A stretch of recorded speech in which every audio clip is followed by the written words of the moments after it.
previous event titled Revolution and Political Power was held in this same cafe in collaboration with our Egyptian and Sudanese comrades. This program is organized by international branch of Manjanigh organization under the name Slingers. The Slingers is the international branch of Manjanigh, an Iranian Revolutionary Communist organization with strong connection to movement of oppressed inside Iran. We are committed to advancing struggles across several fronts. Precarious workers, women, queer topics, and ethnically marginalized people.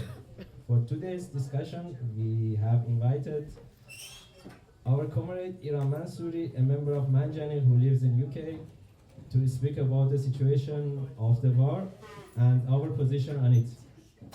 After that, we will open for Q&A and invite you to discuss with us. Finally, I would like to thank Cafe Karanfil for hosting and supporting this event. Please show your solidarity by supporting the cafe and get some drinks. You can follow us on Instagram and you can find us there. Now I pass on to my comrade. Thank you. Thank you.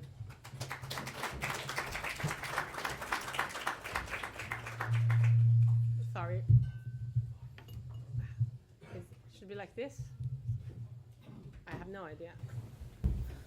Be careful with the ice. Okay.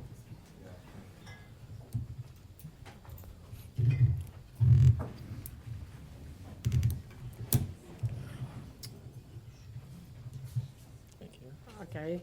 I would rather not to. Okay. Can you hear me on the back? Yep. Yeah, I actually. Are you sure? Yeah, no. Okay. Sorry. Unfortunately, I have to get my back. I don't think it's going to work because I use my hand quite a lot. So thank you so much for being here. I myself and also Manjanigh are quite pleased to see many of you here. I actually don't know many of you, but some of you know, but I sincerely thanks, and I'm looking forward to discussion afterward. I kind of lost my voice. I caught a cold last week. I kind of hope that it's gonna get better, but it's not. But anyway, so let's just start having the discussion, and I'm going to. I hope that I talk for 15 minutes or so. I don't know. Everyone normally promise to talk for a short time, but when it gets going, But if you have any question or something in the middle, I don't mind. Just wave your hand and we can get the discussion from there. I don't mind. But the topic obviously is quite urgent. Now we are in a very fragile ceasefire, and while we were talking and planning for this event, there was no ceasefire, and there was no ceasefire. There was no end in the horizon. So, however, the kind of stuff that I'm going to talk about, it's true, even though the situation changed and we don't know exactly what's going to happen. I'm not going to provide any prediction. That's not the topic of today. Basically, what I'm going to talk about is what basically our position is toward this war, and what should we, what revolutionary communists, be they an Iranian or non-Iranian, should do regarding this war. So I'm going to start with one statement, and that is, without any ifs and buts, without any slightest doubt, we condemn the imperialist and Zionist aggression against Iran. And this has to be the first point. And I don't think any of you here would have any other expectation of today's talks. But the question I'm going to focus is not this, because that has to be condemned. That has to be, we stand firmly against this aggression. The question is equality and how we should oppose this war.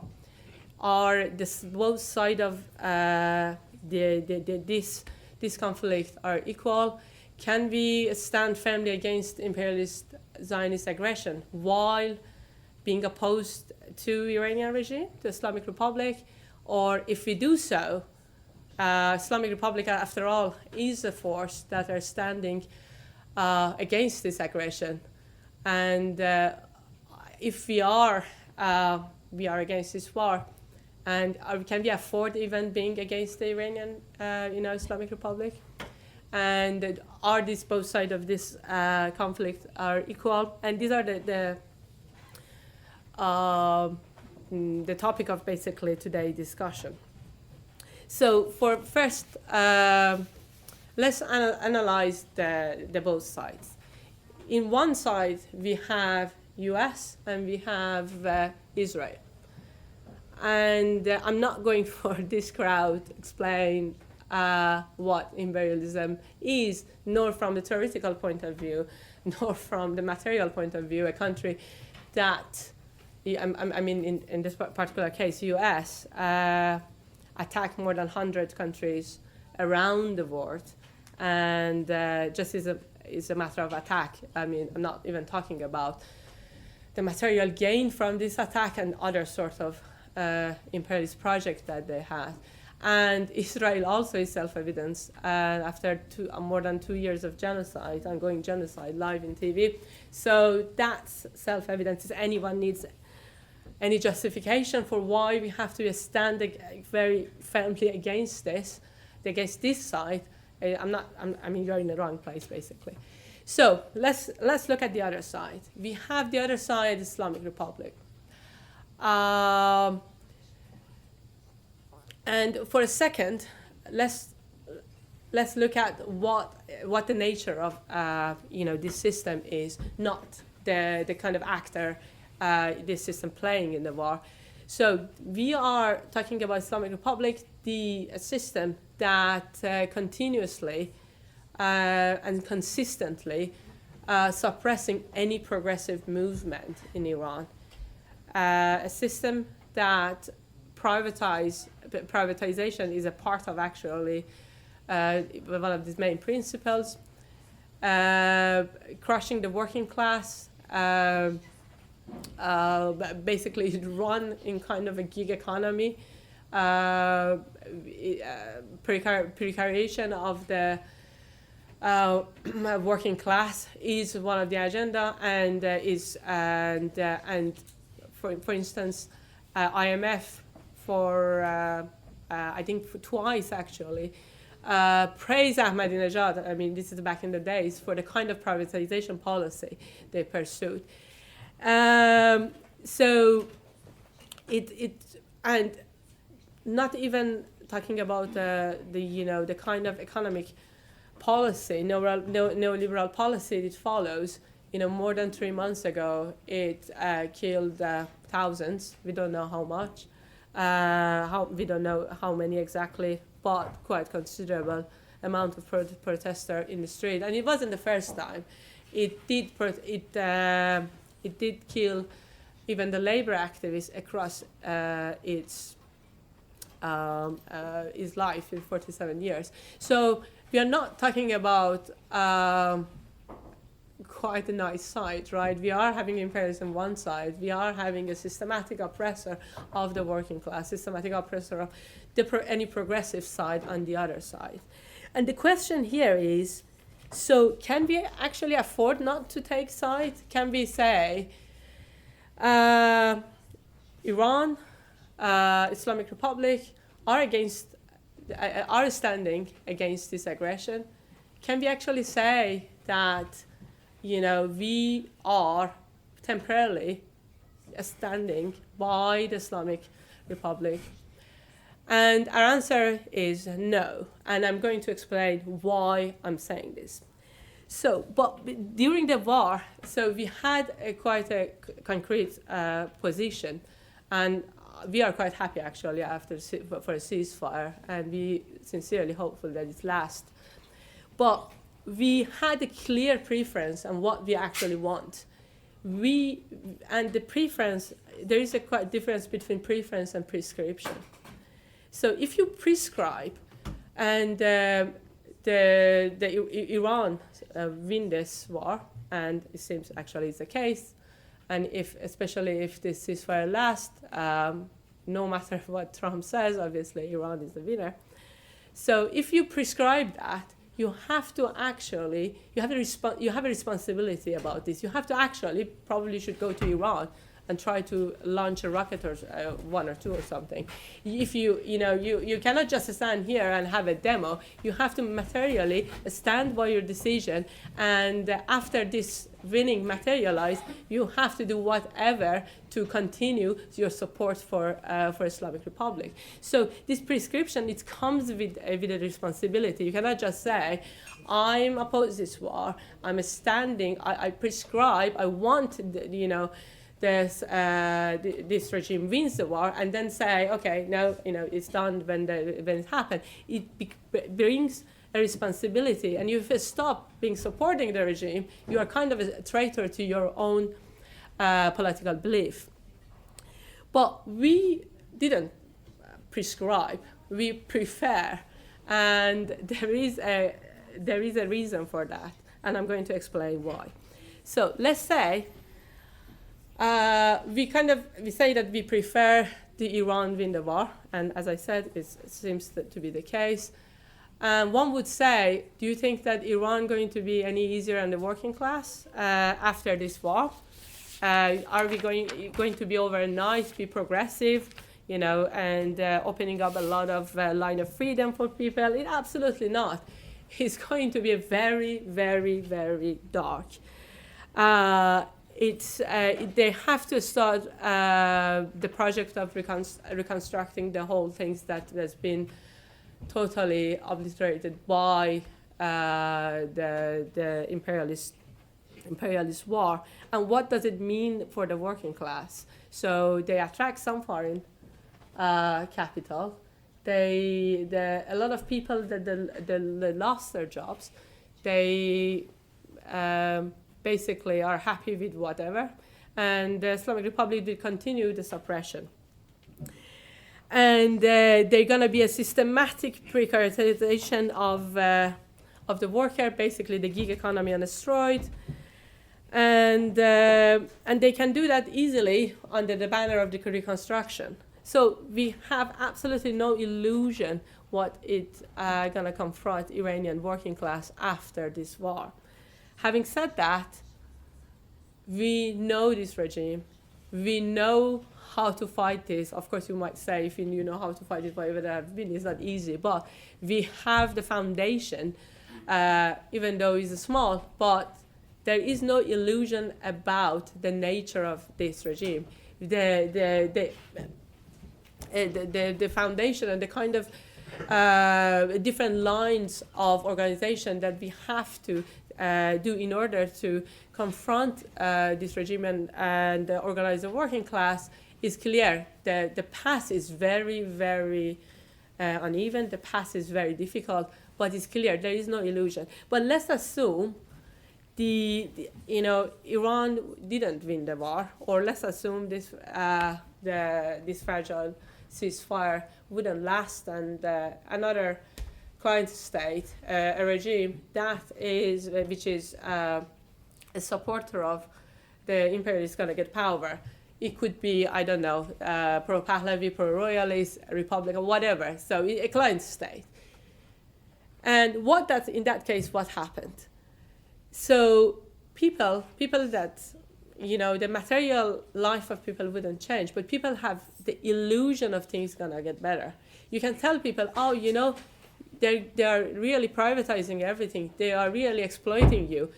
They are doing this and that, but no one gonna listen. Even though the material life, their life is different from what they've seen, but they say it's gonna get better. And the reason we say this, because we've seen it in post 1979 revolution. That was almost very, very difficult to organize any strike in around 1980-81.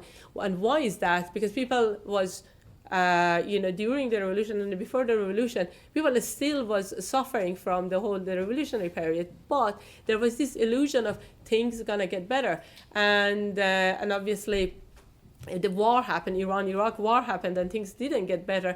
So the illusion of change that makes basically any effort, any struggle of organizing working class, despite the very material condition they might have, it make it very difficult.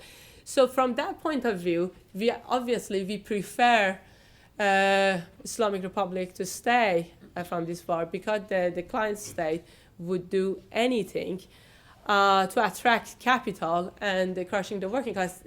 Another reason for that is, so let's again assume that Iran wouldn't survive this war, which is obviously doesn't seem to be the case. So what's going to happen? So it's not the only global South country which is totally, ruined by imperialists. We had Iraq before, Libya, and those who are not even the subject of war, like Bangladesh.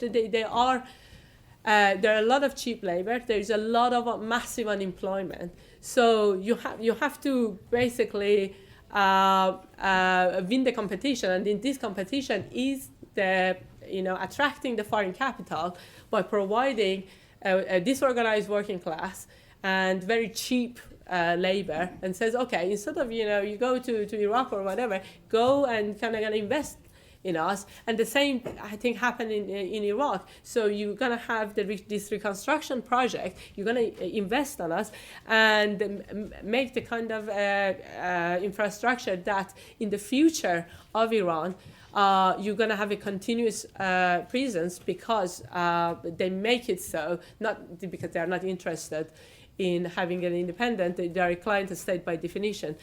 So there is no way, even though the Iranian regime are suppressing the working class, they're basically killing any progressive movement, there is no way we would have preferred the Iranian regime didn't survive the war for the reason I said. And another minor point is, so if we compare with 1979, when Khomeini, before the revolution, he promised a lot of prosperity, and which obviously none of them materialized. They follow kind of neoliberal Islamic policy after the revolution. Maybe not from day one, but is there, and also it was quite a different era. The left narrative was on the air, so they had to promise that. None of them materialized. But these guys, the right-wing opposition, the pro-royalists, are any part of this spectrum, they don't even promise that. They promise privatization. They say, basically, the problem with the economy of Iran is the corruption. There is absolutely nothing wrong with the foundation of the economic relation. The only problem is if we take the capital out of a state, and because they are very corrupt, and they put it in the private, everything gonna be gonna fine. Their heaven, their model is what's happening in Argentina, and we actually is a very good model, right? They have so-called democracy, and people. I don't know if you've seen anyone from Argentina. I bet you can't find any Argentinian, I'm not talking about politicians, that they don't work at least twice. So 2 jobs in order to survive. They go on the street. They have a strike. And quite a lot of them got arrested. Actually, political oppression is a thing there, and you barely hear about them. And in the recent election, what happened is Trump flood money just for Javier Milei to win Argentina. But those money obviously didn't channel to working class. It just had a political vehicle for Javier Milei, and the life goes on for the Argentinian average, working class as before. So these people now, they promise something like Argentina. They don't even lie about the kind of society they envisage for Iran. So as I said, there is no way. But again, I back to the previous question. So is for this crowd, I guess so far what I said is not something that they didn't expect to hear. They didn't come here that I say, yeah, okay, we prefer a client state to come to power. What probably the question here is why we can't even afford to side with the Islamic Republic.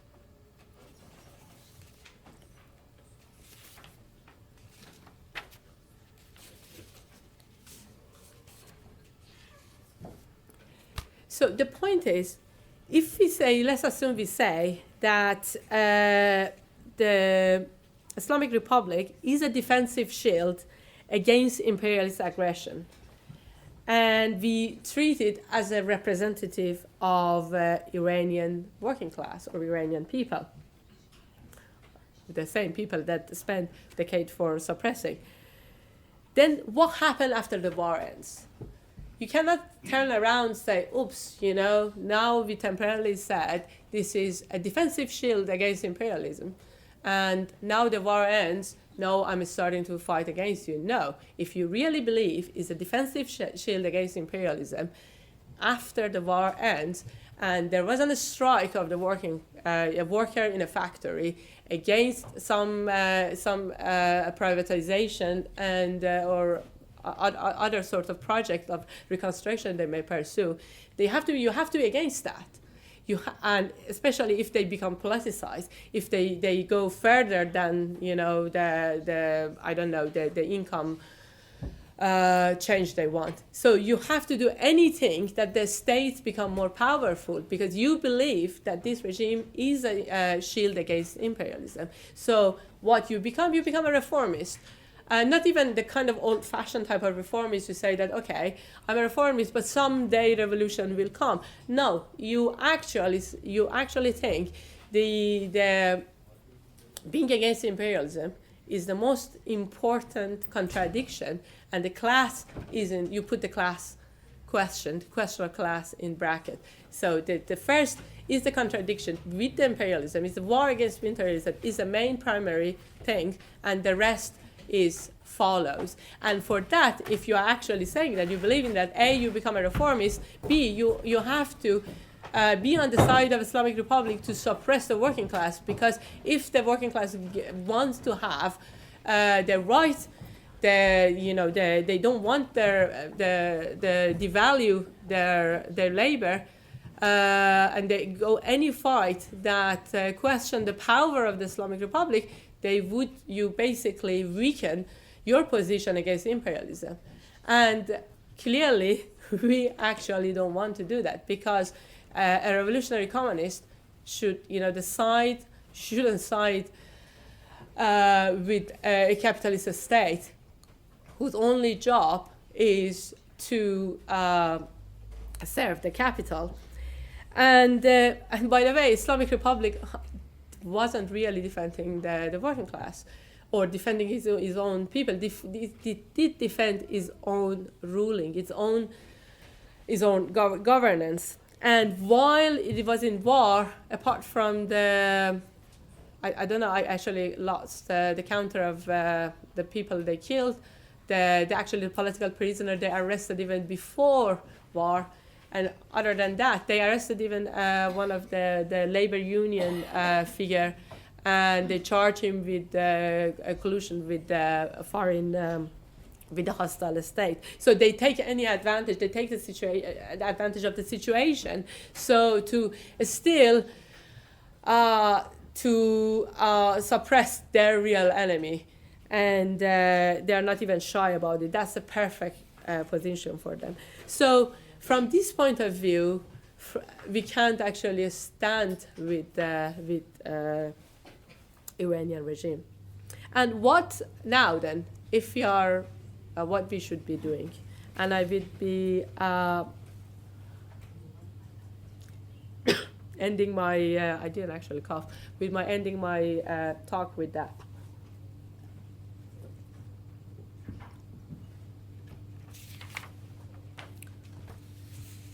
So, the war, you saw what you saw. It was absolutely devastating war. So, it started with the horrific attack on Minab, and follow up with the killing of many civilians. I actually don't have the figures. And in addition to that, as you saw, many major infrastructure are already ruined. There is a mass unemployment. Is already there. A lot of life is lost, and it's gonna be dark. And And we definitely have a responsibility more than before to think about this and to work for organizing. And what I mean by that, so the mass unemployment, basically, and making the remaining people precarious already the kind of gig economy existing in Iran, so you get even worse. So our job is not to collect money for a charity and sending to Iran. I mean, obviously it's not a bad thing, but that's not a political act. So is to organize. And we have to quite concentrate on the type of organization we do. So we're going to observe a lot of people losing their job, and we have to make sure that we protect them by financially, but not only sending money as a matter of charity, but that could be as a basis for understanding why they're in the situation, and that could be as a political bond for a future organization. And we have to focus on the neighborhood that is kind of ruined, or a smaller neighborhood that are not totally penetrated by by Islamic Republic, and facilitate the foundation for connection, even though if you need, for instance, they need internet. So now in Iran is very expensive. We have to provide facilities to make those connections and the foundation of organization happen. Basically, our job is to enable that. And this has to happen before. This has to happen even during the war. And now, when the war seemingly to finish, is number one focus. And what does it mean for our comrades who are not in Iran? So not Iranian, and obviously they could help us with this organization, and from infrastructure and financial support that they could give us.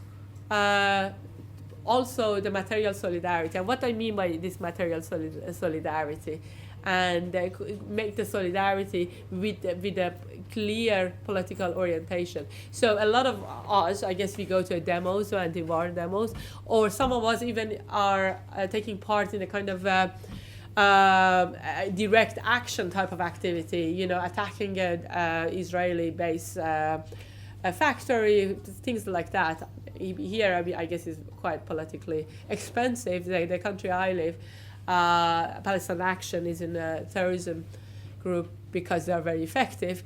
However, it's not. I mean, as much as this kind of work is great, I don't want to minimize this, but at the same time, it has to be in solidarity with something. You are against the Israeli aggression, you are against what's happening in Lebanon, you are against the genocide, or if you are attacking with having Iran in mind, you can say we are doing this in solidarity of let's say this labor union in Iran, those who are active, those who are very present. So it shows that, okay, not only you are against this war, but there is a political orientation, there is a perspective in your political action. So you are against this family, but also there is an alternative, and that's class struggle. That's an alternative, and there exists in Iran, and in this way you can be their voice and a stranger their voice. And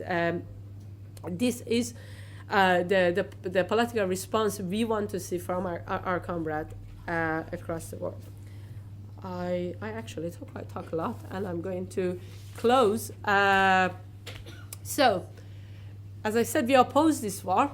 We oppose firmly the imperialist and Zionist aggression. But we do so from a class position, not necessarily from the love of our homeland, and obviously not from our loyalty to Islamic Republic. We do so from the position of class interest, from the understanding that Iranian working class did not choose this conflict and should not be made to pay for it. And from that same position, the moment this war ends, for real, we continue against the Islamic Republic, against the national capitalist state, against every force, domestic or foreign, that has ground the Iranian working class down. Thank you.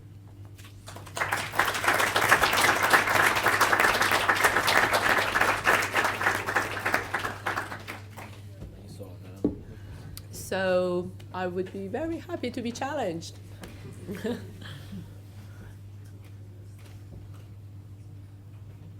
Either you disagree so much that you don't ask questions, or it was so clear. So how are we going to do with the question? Are we... Are we okay? First of all, I do in fact agree with basically everything you said. I was curious about the aspect of organizing, specifically in the sense of we within Europe right now, how, for example, we right here can actually actively organize and do something that is beyond just spontaneous protests or, let's say, occasional blockades here and there that are nice symbols but don't do like long-term progress. So what would be the long-term goal for an organization, or the goal to aspire to within Germany for this specific conflict? Okay, so I would answer this question quite different because I don't know whether you're Iranian or not. So I think regardless, being organized is a number one, but is quite an easy answer, right? So, but you are asking exactly what type of organization and what kind of activity that would be effective. So obviously we are an organized group, and if you're Iranian, I would say join us. So that's very, I mean, I would have not said, even hesitant to say that. But what we do is we are not a bunch of diaspora or making a narrative. Our job is to strengthen and heighten the political struggle of working class in Iran. So we don't have any illusion that the organized left doesn't exist in Iran, and I mean, if we had an organized left, half of the things I said didn't make sense. There could be there would be an alternative in Iran. I would say, okay, we have to really do this and that and that. So we have to actually create or strengthen the one exists. So let's think about the trade union, right? There is no independent trade union in Iran, but still there are trade union activists despite all of the suppression.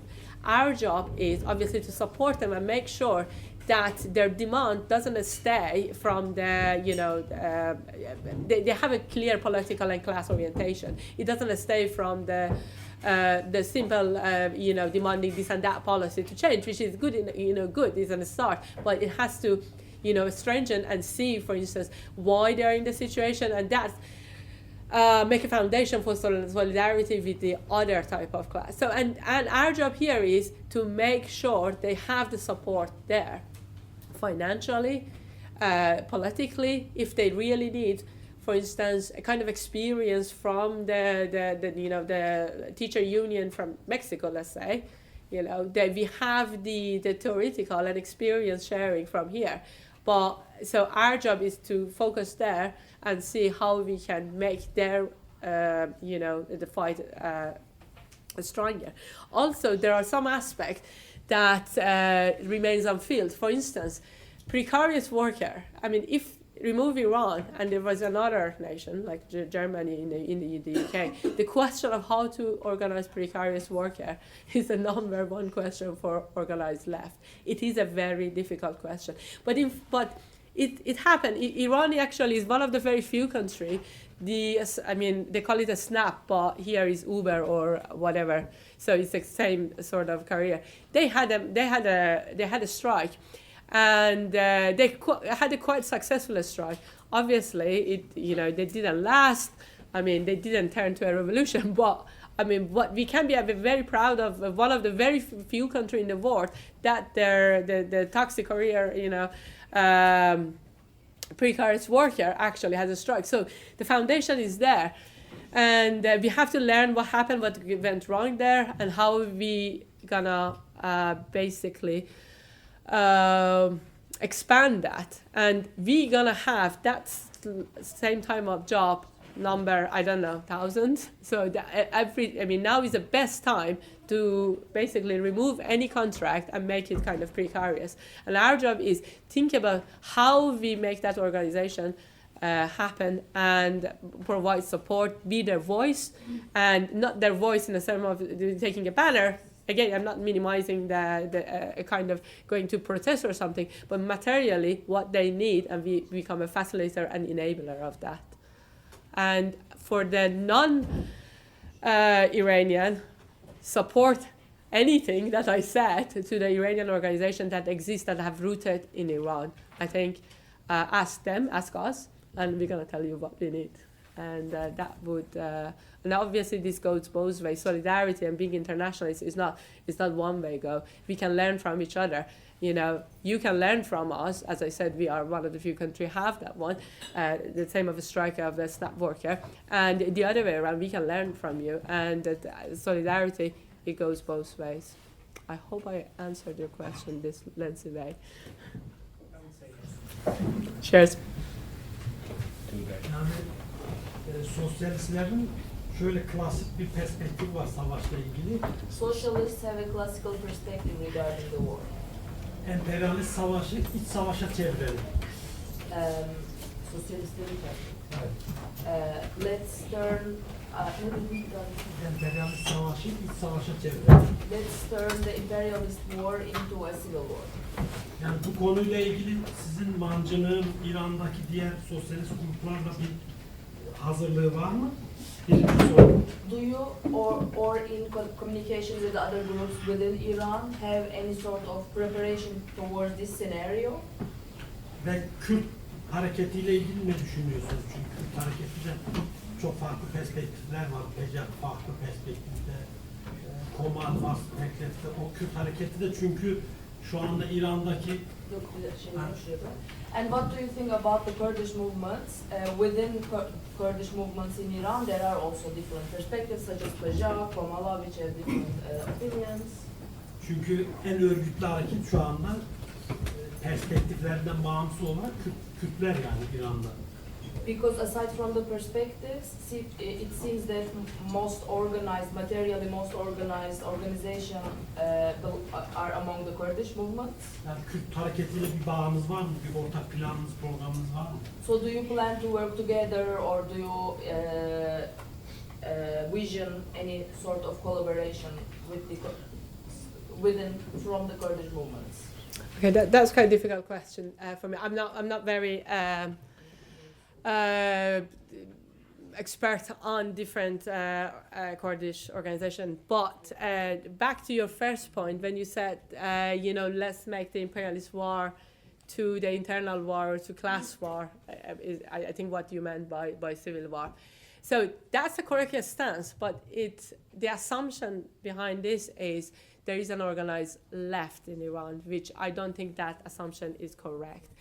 I guess you would agree with me because of a lot of different Kurdish group, but to my understanding, the Kurdish group has the focus on the Kurdistan question, and cannot act, or at the moment, as far as I understand, cannot act as the vehicle for the scenario that you are saying. So yes, we are in contact with some Kurdish group that they think similarly to us, but at the moment, in the horizon is not to implement the kind of line of thinking which is correct, but again, assume that it has their organized left, which is not the case. And also, the case of Kurdistan, you have to clarify what are the financial support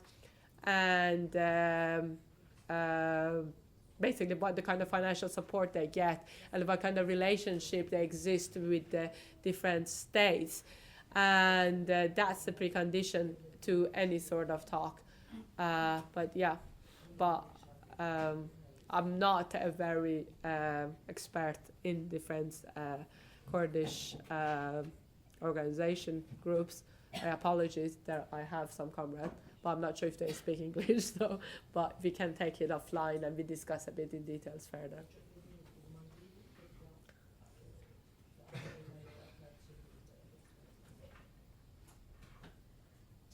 Thank you. I can't see. Is there any question? Yeah, she's in. Oh, yeah, sorry. Yeah. Sorry. Yeah. To this point about the Kurds, I don't think it's a problem that they take the money from the US or whatever. I think I mean, similarly, we could otherwise say, okay, why did Hamas take the money from the regime, from the Iranian regime? I think it matters if they kind of subject their political strategy to what the CIA or Mossad or whatever want. And to my knowledge, but I'm also not an expert in this, they have not taken anything from the US. But I actually wanted to ask you something else, like more pragmatically what we can do here, especially as workers here. I mean, I'm also from Iran, but I was born here. I want to do something for my family, for the people in Iran, but also I'm a worker here, so I don't see the point of organizing as an Iranian here, but as a worker with other German, non-German, whatever workers here. So I'm a little bit confused about this, like organizing, because it reminds me of like my mother, for example, as a communist from Iran coming here, and then being an exile communist group, which has zero kind of connection to other, to the rest of society and to where they are working and to other leftists. So I think it's a little problematic to say that we should organize as Iranians, although I completely understand with the lack of knowledge from the German left and German society on what is going on in Iran. I myself just recently quit my, German socialist group, but still I don't believe that it's correct to organize as an Iranian.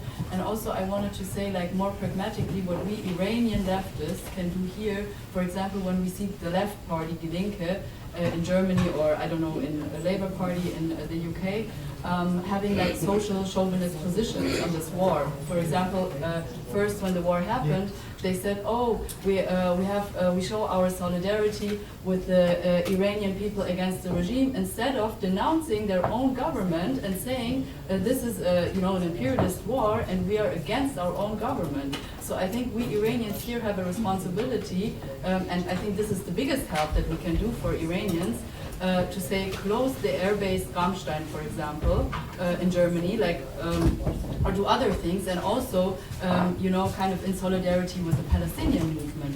So I think we need to have some kind of connection with the left and with the rest of society where we are actually. Okay, so obviously we should have a lot of connection with the left here. So I'm not sure if I understand your question quite exactly. What's the point of view? Right, so what I'm saying is we need to support, organize, or we need to organize and support the organized working class in Iran in a every possibility we can, and obviously the only way we can that if we are organized here, and you, in order to do that organization, we are if you're a communist, you are internationalist by definition, so you have to actually work with the other communist or socialist group, and this kind of this sort of collaboration and solidarity can take many facets. This could be something like this, could be material, could be I don't know, direct action, and the different. But what I'm trying to came across here is the focus of this relation on the working class in Iran. So that's and then obviously there has to be collaboration and solidarity with the other. But talking about the relationship with the Linke and all of that and how should be denounced, obviously should be denounced. So that's I mean, I don't know, I don't live in Germany, I live in the UK, but I mean a Labour position is terrible. I mean, you don't even engage with Labour. So there are other leftists, but I mean, so you should denounce that. The question here is, maybe I disagree with you, but I'm not sure if I understand you. So So if you are asking your government to do any material support for Islamic Republic, I think basically if you prescribe to Iran win the war, then there is a political stance, valid, but it has to be continuation after the war ends. Then you are supporting the Iranian regime after war because it's a stand. But what you should do, not you personally, what the left should do, European Union, all of this government from the left till from the right, to the very teeth, they're supporting this war to the very motion. We have to oppose that. We have to close the bases, and we should oppose the German government or the UK government that use any British money, British bases, and everything for attack Iran. That's a must. The example I made during my talk is definitely without anything. However, saying no to things is kind of from the left is an obvious point. The fact that we have to be against this war is obvious. But the point is, what is the alternative? Alternative is to stand with the little organized left within Iran. We have to really see that, ask from the Iranian Communist Group, okay, what is in Iran? Do you have any connection with Iran, which we have? Do you have any grassroots connection? What is happening? Which of them organized? How? And then say, okay, we close this in solidarity with the Iranian working class inside. And that's the position I'm standing. Obviously, I'm not saying we shouldn't ask the German government that, they stop supporting the US and Israel to demolish basically Iranian lives within Iran. Rojava o coğrafyada bir model yarattı. Bütün hatalarına rağmen.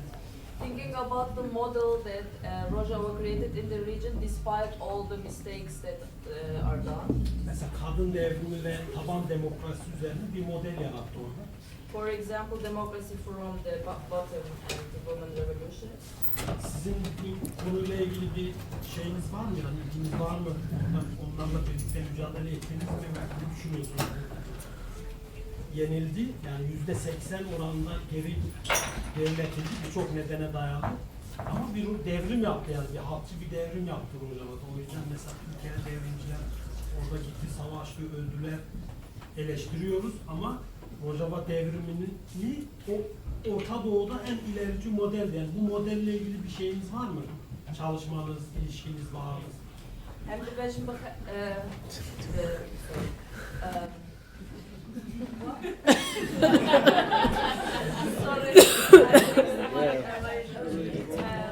So I have a translator here too. That's what is done here with all the critique that we are also doing, but with all the things that are to learn from it. Do you have any positionality, any connection, theoretically, not literally with people, but any theoretical connection to it, and do you think about developing it towards such example or in connection with it, something? Okay. Again, I would make a Or parenthesis. were you also if were you in some way also involved in that process, and do you know about it? Not that I know, and we are not involved. But I would make two distinction on the Rojava experience.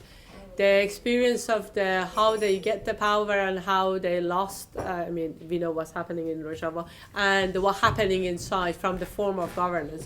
I think what happened and the form of governance is quite inspiring. And obviously, as a communist, I'm not talking about myself as a group. We obviously are inspired, but the form of the governments and the council-based relationship there was in Rojava. For what?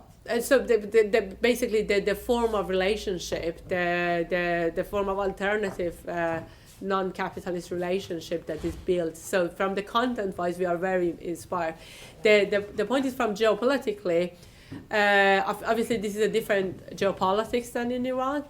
And I think what we should be careful, and it's quite connected to the previous question, obviously, if you make certain deal with other player, you have to make sure after that deal is done, in the long term, those states not going to stay, not gonna take advantage of what they give you, and basically you have to take care of that geopolitical state. But it's a bit different that, you know, a client state that happened, for instance, in you know, after the war, because if the client state happens in Iran, they wouldn't leave. They help that state to come after the war, and they wouldn't leave. That's, you know, that's very dependent. So it depends. If you get money from any sort of third party, you have to make sure that what they want after that, what is the political gain, and that's basically in the case of Rojava. I mean, again, I'm not going to comment on that. Can really make sure during a genocide, like, or just so I can also translate better. So I don't. What do you mean with like making sure? So I think I try to be very political. In no circumstances you should shake hands with Israeli and US if you want to. In no circumstances, because even the vehicle to temporarily something value, they wouldn't leave. We don't have any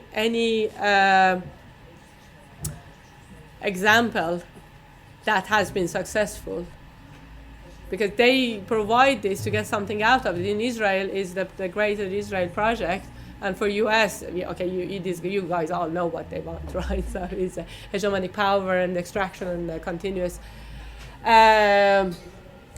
contracts with basically the flood of contracts and the flood of foreign capital, which is obviously wouldn't benefit the Iranian working class, would benefit the one who owned the holding and things like that.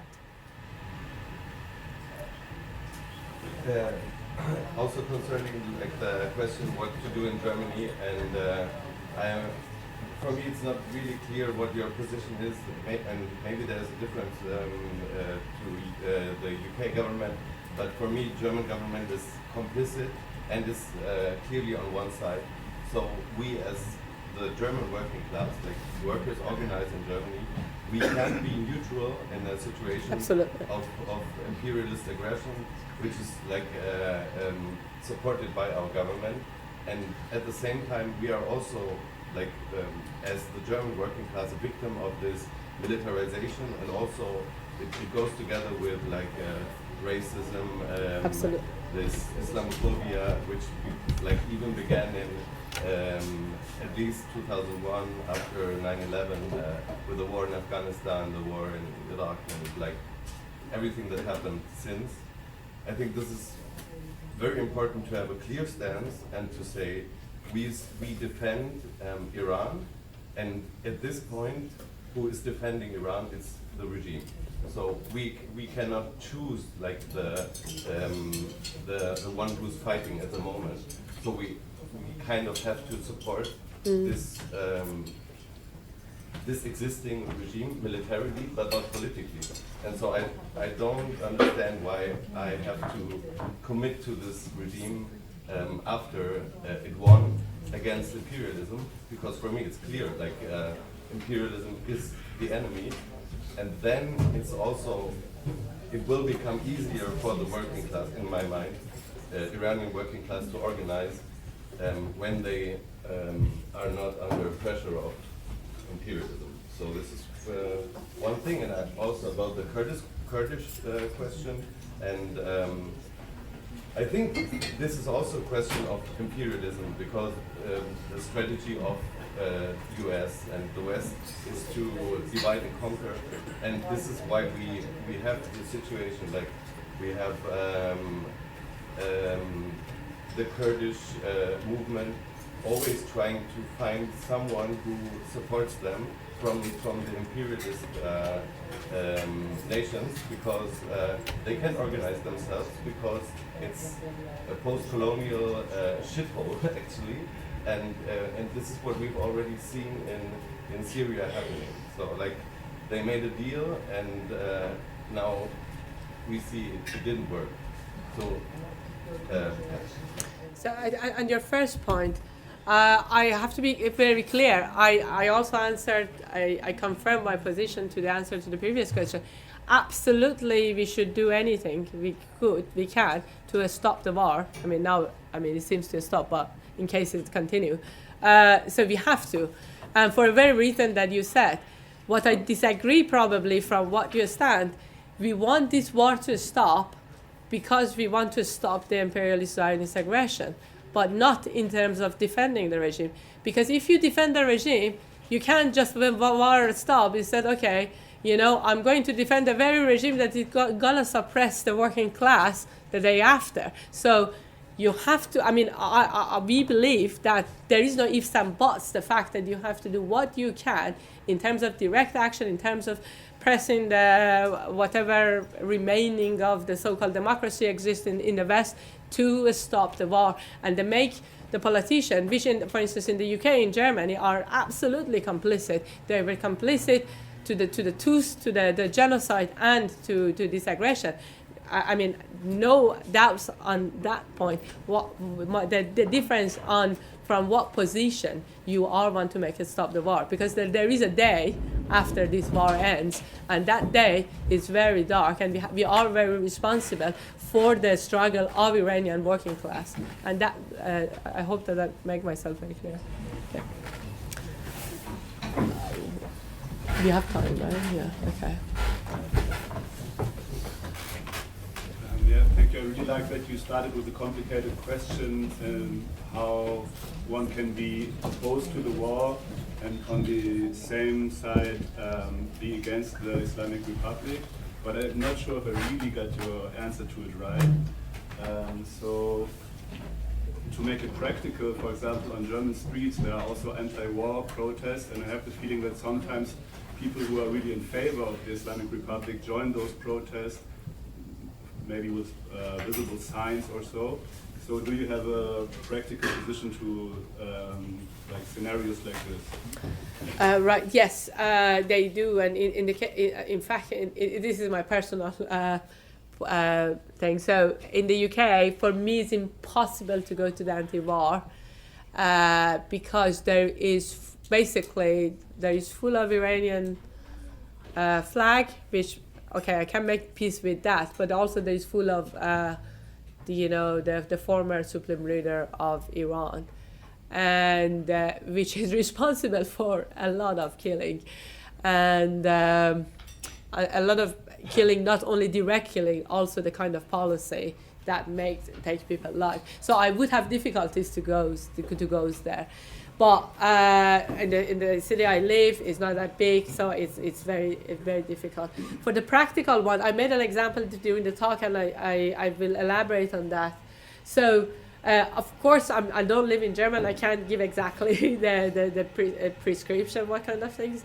But I would believe if the disposition of being against the war, if and but, you have to be very active in any way you can. But I would take an independent demos, and I would have not limited myself to demos. I would make more kind of direct action, and also you put an alternative. And what is the alternative? The alternative is supporting the what is called the retiree movement in Iran. They have been it's not a strike. They have been in the movement for 2-3 years. So you are opposing this in order to, with the support of certain trade union in Iran, the movement in Iran. So the kind of banner, the kind of political orientation you make it explicit in the banner you take. It shows that this absolutely no to this, but at the same time I'm supporting this and that movement inside Iran. So if there is for instance in London, I know that in the big pro-Palestine demo there would be a lot of Iranian regime flag. Again, if it's a big demo, I think it's very important we have a kind of solidarity shows to the kind of Palestine demo. I personally would go, but try to show a block with the explicit political message. But again, I can't really make an example of what it could look like in Berlin or something, but I think what you oppose and what you for has to be explicit if you are a socialist or a revolutionary communist. So I just have, I'm really curious of something that I want to know, like how could you separate, like how could you support militarily but not politically, like how do you make that clear, because you said that. Should I answer? If you want to. Because they said like, So yeah, I mean, it's a discussion, yeah, of course. Yes. So like for example, and I think this makes it I can makes get a it rest. clear if you talk about like a protest, for example, and about the flag discussion. Like sometimes you have an anti-war protest, and you have different flags. Maybe even monarchist flags, but also like regime flags. Yeah. And some people say no, it can't be that they should be forbidden, whatever. And this is not my position because there are many people organizing against this war, and the position should be to fight against the imperialist aggressor. But at the same time, when you organize in like a communist organization, your task is to hold speeches, to make speeches that clearly distance yourself politically from the Iranian regime. We talk about the suppression of women, of all the the but crushing then you're of the working standing class. the flag in the demo? Yeah, I mean, I wish that the next time this person will come again, but without the flag. Because I want to. That's not gonna work. Also, like, I haven't seen any demo that there's monarchies and regimes flag at the same time before there's a fight and it's dissolved. This So is like, the it's situation not, now. it's Yes, not but- even happening. Yeah, that's not going to happen Can I- anyway. That's it. Okay, okay. Yeah, please. Because on our way here, we are both from Iran, we were also talking about this. And I mean, the situation right now is actually very bad, not just in Berlin, but also in Frankfurt, in Hamburg, in other cities, because I don't know if you all are aware of this, but people have been really fighting, like with, like physically with each other, because some people are bringing this flag, and of course others, such as myself, for example, I'm very hurt to see this flag, but what do we do with this, especially on the backdrop of the Palestine movement, where in the Palestine movement, many people or some people will bring this flag. I think what the speaker just said, I think, or what Ahmed tried to say, that we should go there and we should try to kind of challenge this kind of balance of power. Well, I said in London if it's big, but I actually I have a major question. But can I just, Yeah, go ahead.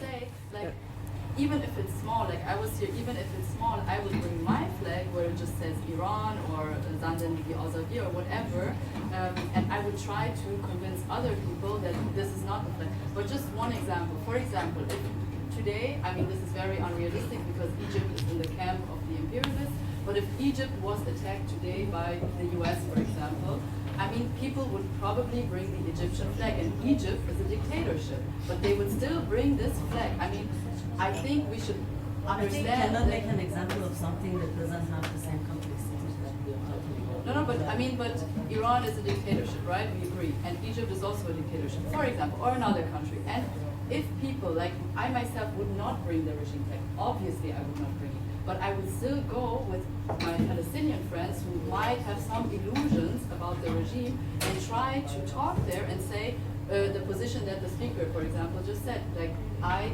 don't support the regime militarily, even like my position is different in this regard. I would say I'm not with the regime, but I say down to the imperialists. That's But what the I would do. extreme of that would be taking money from Israel and doing the arm resistance that they do. Like how far do we go with this kind of thing? Like where is the limit? But how is it related to what I said, to taking money from Israel? Yeah, like if you go further, should do. further, it's like as if you can be, like you lower your principles for a bigger fight. It's like taking your money and like doing your arm resistance, that's also a bigger fight. Excuse me, after program we can sit and discuss. Sorry. Yeah, okay. Yeah, please. Basically on that same topic that's still allowed. As far as I'm concerned, if there's a demo where this flag shows up, then either you make it very clear that flag is not welcome for very obvious reasons. I mean, historically, if you look at Iran, what did the two party do? They teamed up with the Islamists, and then this is what they got. So it is our responsibility, it is our experience, and of course it is our duty to stop this right here again. Why should we do that same mistake after 50 years? So if that flag shows up in our demonstration, or the demonstration that we try to go to me it seems very obvious that we should oppose this, that we should not just act like this is normal, like this is usual, like this is to be tolerated to some extent. If we do that, the next step will be more flags at the next day, more flags at the next day, more narratives at the next day, and in the end they will take the entire message of what we're standing there for. So in the end we become the useful tool as we did 50 years ago. Yeah, okay. In this context, it seems very obvious that if they show up at a demonstration, we have to make clear they are not welcome, and we have to make sure that the next time they don't even show up at all until they, I don't know, burn that flag. As far as I'm concerned, we don't make it. Okay. Excuse me. Sorry. So, right. Okay. So I think this flag discussion is an interesting one. So I just clarify my personal, so with the example I said that I would go if it's in London, it's big and I can be, and is a Palestinian one. I personally would not go. On the line of discussion, example, what is called, the kind of things that you said just before me. But I found it quite interesting that I think the source of the problem that we have in Iran, you can actually feel it in this discussion. We are quite a heated debate, and we're going to continue the heated debate, which is fine, about a flag. And the organized left is such a pathetic situation that we are talking about a flag, which again, I'm more toward that position than your position, but I think we should think about what is an alternative, what if we organize a demo, what we should bring as an alternative. And as I try to say, I think the take-home message of this message is that against the war without ifs and buts, but if we are defending the war in the position of defending Islamic regime, you have to defend the regime. So as a lot of people, as you mentioned, with the Iranian flag, after war and forever, because if Iran is defending its country and the people, so after the war, if is suppressing his own people, so you are one to the regime, and this has to continue, which obviously I don't think is a right position from a communist point of view, from the interest of working class.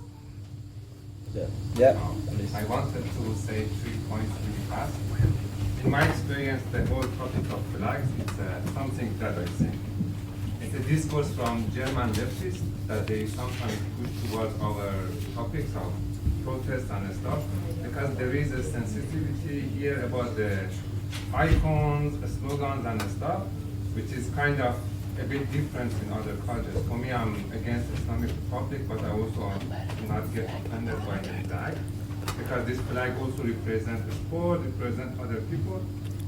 And that's the first point. I might be wrong, we can discuss about it. The second point about how we can help in leftist people in Germany towards the war in Iran. To be honest, the best experience that I saw is when the people in the unions and other places talked about how the war in Ukraine giving the new liberal class more wealth and making them poor. So for me, it's more important to talk with them, okay, I support Iran government, because any government in Iran, in that region, and from my understanding, Israeli's understanding, they would close the Strait of Hormuz. So I would talk to my German friends, hey, working class, this strait getting closed is going to make us poor, because look at how the wealth distribution went after Corona, which is on some economical matters have similarities to what is happening to the Strait of Hormuz. So that's my opinion on how to communicate with the leftist people. I don't want to explain Iran to them. I don't want to explain the Ayatollahs to them. I just want to tell them, hey, what's happening there is beyond your white saviorism. Let's not get into Orientalism and I teach you, you teach me. It is about economy and you're gonna be poor. And if you get poor, historically there is a chance that some of you turn into proto-fascist, if not already. Look at AfD, look at the post-corona economy, I'm sorry. And the third point, if I can remember it, is also about the concept of deterrence. Like I see people talk about Rojava, I see people talk about similar project. In this new age of terror organization established by the US and Israel, started in Afghanistan in 2006 with drone attacks, practiced, perfected, and now Israel say if you're a government in a region that I don't like you, I'm gonna kill your leaders. Like how any anti-imperialist project, state, community, collective, you name it, how we should establish deterrence against a force like Israel in that region without losing the poets, the thinker, the intellect, the doctors. They literally in the Gaza show no red lines. So this is my question also from comrades. How should we establish the deterrence while fighting for our revolutionary ideas? Like, that's the whole thing. Thanks. We can get a more question than we have just 5 minutes and well, 4. yeah, please. You don't hear anything. It's just a little louder. Okay. Yeah. But okay, this guy With the also. mic already. Doesn't work. So we could see that during the last 3 years, the Palestine movement had a lot of potential to mobilize and politicize people within the context of Europe and West. And like within this movement, the Iranian regime is seen as like the supporting system of the resistance and part of the resistance movement. And like, what is our position here to unite this fight with the Palestinian movement and with other movements in the region, which is not in this context of axis of resistance? Okay. So okay, right. So that's yeah, answering this question in 3 minutes. Right. So it was. I don't know if you have, my personal experience was during the genocide when I went to, I don't know, in a random pub somewhere. So, oh, you're Iranian, and they would be happy because supposedly Iranian regime supporting Palestine.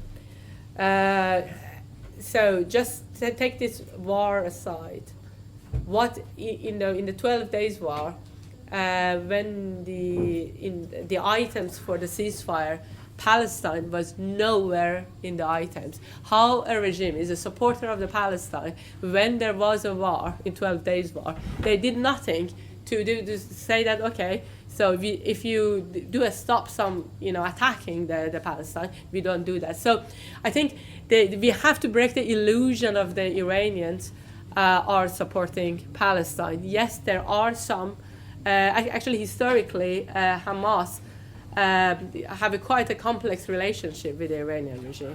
It had quite a complex relationship with the Iranian regime. And if we consider this, the past war aside, there is no material work that the Iranian regime did for Palestine. Houthi did. They closed down something. They closed down the flow of some ships.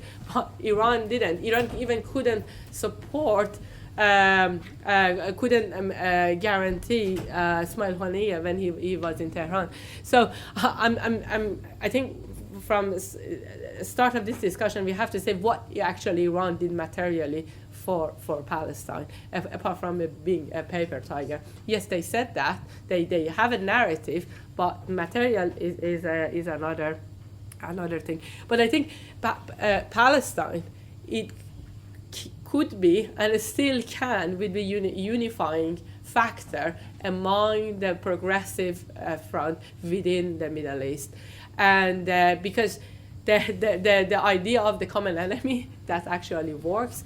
But apart from this, so the common experience of the region toward in different types of imperialist aggression is not necessarily with the missile, but with most of them actually are subject to that. Also, the colonization history, all of that is symbolized and materialized in Palestine, and I think that can be a very good, unification factor. And that's our job as an Iranian to find the progressive groups within Palestine, within the region, and quite unified behind the Palestine question. I mean, I would call it Palestine, quite Palestine. So it was an opportunity. Obviously, it sounds terrible when I say it, the genocide was being, but it is still, I think, is an opportunity, and it is what unified us. I mean, you know the narrative among other Iranians who are pro-royalists, what they think of. What the relationship with the other region. For us, is precisely we are antidote of that narrative. We are saying we are within the region, are together against Israel and against US, and is exactly the opposite narrative that the royalists or other right-wing opposition want to impose us. And I think I don't have any time, but I go back. So toward what we should do to do the revolution, I think we are very serious to our organization. We have a grassroots, we have a connection with the grassroots organization, be they even little, but we have that one, and we are very serious in that matter. Try to join us and try to see what we are saying, what we are actually materially doing, and that would be my response. Otherwise, we have a solution. I mean, obviously we have a solution. I don't mean that tomorrow there's going to be a revolution, but I think we look at what was missing on the Iranian organized left, and we try to build something real. We have an ambition. It's going to be extremely difficult. Everything is against us. The narrative, the global hegemony, the very material condition of within Iran, especially after war. But we have no option other than we resist and we organize, and yeah. And I think that would be And the last question, I said okay. Yes, yeah. Yeah, thank you very much, first of all. Yeah, I do support your stance and your groups regarding the effects of the war, the impacts of the war against the interests and lives of the working class in Iran. But I'm not quite convinced about the ways that you describe for solidarity with the working class in Iran. I do agree that there are some ways, as you mentioned, but it's not quite immanent from the perspective of the global character of the war and global character of the working class struggle. Maybe if we look at the situation of the working class now, amid the war, as you described very well, which is totally a bad situation for them, and you also mentioned that the future for the working class in Iran will be much darker. Then maybe this immanent, solution for solidarity with working class in Iran would come from their interest, their very interest to have not anymore any war in the future, or at least militarizing process which Iranian regime has been done since decades against their interest. It could be, I hope so, that the war would be stopped, but the militarization not. And in this sense, maybe an imminent solution for solidarity from abroad to working class in Iran is addressing the global character of classes or the immanent connection between anti-war movement, anti-militarization movement, and class interest of working class in Iran. In this sense, yeah, you are right. Maybe we should support Iranian leftist communist organization like you, which have some good connection to grassroots movement in Iran. But maybe this would not be, sorry for my objection, but this would not be the basic thing that we could do as leftists in a row. Because the war and militarizing and warmongering is a new trend in the global capitalist system. And if the working class in Iran right now have no opportunity to go to the streets, to demonstrate against war and against militarization. This opportunity maybe there exists here in a row. And maybe the moment of war which we are experiencing now would be a good opportunity to connect in a row the connection, structural connection between anti-war, anti-militarism movement with class struggle. And I'm not sure if you would agree to this opinion. I'm not sure exactly what you. I'm not sure exactly what you're suggesting in terms of. I'm not sure if I understand you exactly. So because you mostly agree with me, but I try my best to see what I understand and answer. But you stop me if I basically say not. I'm not basically answering you. So right. I'm thinking of a British working class. What would be their position would be, for instance, in the UK, one of the trade union, unfortunately, one of the major trade union, Unite, in support of their, workers have jobs and things like that. They support the defense effort of the government, the Labour government, which is also in the time of genocide and now the war is a terrible position, and a correct working class position be against not supporting the defense. They try to having a strike, so everything is connected. So I'm not trying to prescribing every working class around the world. Obviously the class struggle is connected. The problem now here, the hegemonic, the fascist rise of fascism across Europe, and quite crushing of the organized left in the even in the global north is weakening the working class struggle in Iran.